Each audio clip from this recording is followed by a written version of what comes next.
এটা আমার 2780 টাকা খরচ হয়েছে। আচ্ছা, কথা বলছি। হারানো বা চুরি হওয়া মোবাইল ফোন উদ্ধার করে তা ভুক্তভোগীদের হাতে ফিরিয়ে দেয়া এটি সাধারণত পুলিশের একটি ইতিবাচক ও প্রশংসনীয় উদ্যোগ। এমন ঘটনায় ছবিসহ প্রেস বিজ্ঞপ্তি প্রায় গণমাধ্যমে পাঠানো হয়, যাতে নাগরিকদের সামনে পুলিশের মানবিক ও কার্যকর ভূমিকা তুলে ধরা যায়। ফলে এসব উদ্যোগ প্রচারেও বিশেষ ব্যবস্থা থাকে। তবে এবার ঠিক এর উল্টো চিত্র দেখা গেছে রাজধানীর লালবাগ থানায় কর্মরত সহকারী পরিদর্শক সজীব হোসেন এক নারী শিক্ষার্থীর করা সাধারণ ডায়েরির সূত্র ধরে হারানো মোবাইল ফোন উদ্ধার করেন। কিন্তু অভিযোগ উঠেছে, মোবাইল ফোন উদ্ধারের পর বৃহস্পতিবার দুপুরে ওই নারী শিক্ষার্থীকে থানায় রেখে তার কাছে থেকে টাকা দাবি করা হয়। কথা বলছেন, এই কারণে আমি আপনার বারবার খালি ওই জায়গায় খালি আপনি একটা যে আমার 3 বার পুলিশ যাওয়ার কারণে এই মোবাইলটা কিছু করতে পারি। এটা আমার 2780 টাকা খরচ হয়েছে। আচ্ছা, কথা বলছেন, আর আপনি যা করেন করতে পারেন। আমরা কথা বলি, আপনি বিকাশ নাম্বার হবে? আমার বিকাশ নেই। আপনার স্টুডেন্ট মানুষ, আমার ওই স্টুডেন্ট কথা বলছেন, আর আমার কথা হচ্ছে আপনার কথা হচ্ছে যে যেইটা যারা উদ্ধার করে ওই কাছে সেটা জানে জিনিসটা। যদি এটা যদি ওই সময় দিতেন তাহলে মোবাইল আপনি আরো মনে করেন যে ঈদের 1 সপ্তাহ আগে আপনি সেট পাইতেন। বুঝতে পারছি। আচ্ছা, তাহলে আমি টাকাটা উঠাই নিয়ে আসি। তাহলে কত আনবো? আমার এইটা খরচ হয়েছে, আপনি যেটা করেন ভাই। এ ঘটনার একটি অডিও রেকর্ড ভিওডি বাংলার হাতে এসেছে।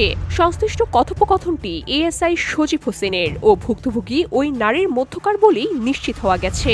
সংশ্লিষ্ট অডিও রেকর্ড অনুযায়ী প্রথমে এএসআই সজীব ভুক্তভোগীকে এক মধ্যস্থতাকারী ব্যক্তির সঙ্গে যোগাযোগ করতে বলেন। আলাপের এক পর্যায়ে ভিকটিমের কাছে থেকে সরাসরি 2780 টাকা দাবি করে এএসআই বলেন, যাদের মোবাইল ফোন উদ্ধার করেছি খরচের বিষয়টি সবাই জানে।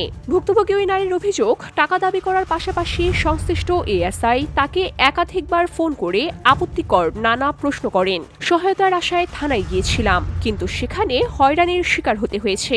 এ বিষয়ে এএসআই সজীব হোসেনের সঙ্গে যোগাযোগ করা হলে তিনি কথা বলতে রাজি হননি, বরং সাংবাদিককে থানায় এসে কথা বলতে বলেন।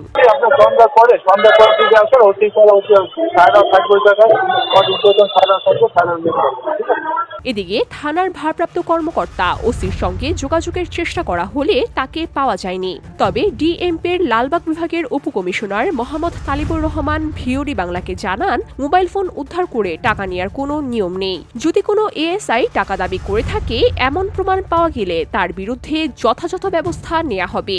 আপনাদের মোবাইল উদ্ধার করার পরে ভুক্তভোগীদের কাছ থেকে কোনো টাকা নেওয়ার কোনো নিয়ম আছে কিনা এটা জানার জন্য ফোন দিয়েছিলাম ভাইয়া। যেহেতু যখন ধারণা সংক্রান্ত জিনিস বা আমরা চেষ্টা করি, এক্ষেত্রে কোনো ধরনের টাকা পয়সা দেওয়ার কোনো সুবিধা নেই। হ্যালো ভাইয়া, কথা শোনা যাচ্ছে? একটু নেটওয়ার্কের সমস্যা ছিল। হ্যাঁ, তো বললাম তো, এক্ষেত্রে কোনো টাকা পয়সা প্রদানের কোনো প্রয়োজন নাই। গত 7 মার্চ লালবাগ থানায় ওই নারী শিক্ষার্থী একটি জিডি করেন। উল্লেখ করা হয়, 6 মার্চ সকাল 11টা 5 মিনিটের দিকে লালবাগ থানাধীন হোসেনউদ্দিন খান 2 নং লেন এলাকা থেকে তার ব্যবহৃত ওপো ব্র্যান্ডের একটি স্মার্টফোন হারিয়ে যায়। ফোনটির বর্তমান বাজার মূল্য প্রায় 32,000 টাকা।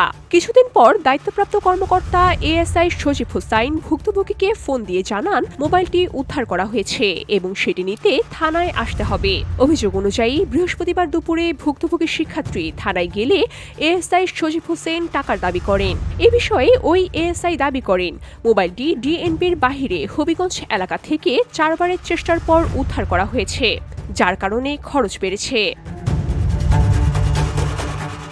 VOD Bangla news desk.